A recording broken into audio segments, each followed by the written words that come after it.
भंडारा येथील जिल्हा सामान्य रुग्णालयातील वरिष्ठ लिपिक अनमोल मोहनलाल गजभिये वय वर्ष 45 याला कार्यालयातच 20,000 रुपयांच्या लाच प्रकरणात अटक करण्यात आली। सापळा रचल्यावर त्याला रक्कम देऊ केली असता संशय आल्याने लाचेची रक्कम स्वीकारली नाही। मात्र तक्रारीवरून लाचलुचपत प्रतिबंधक विभागाने त्याच्याविरुद्ध गुन्हा दाखल करून अटक केली।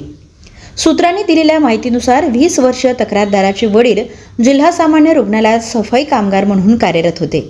येथूनच ते सेवानिवृत्त झाले आहेत। त्यांच्या सेवानिवृत्तीच्या बिलामधून 1,97,000 रुपयांची रिकव्हरी करण्याची नोट होती।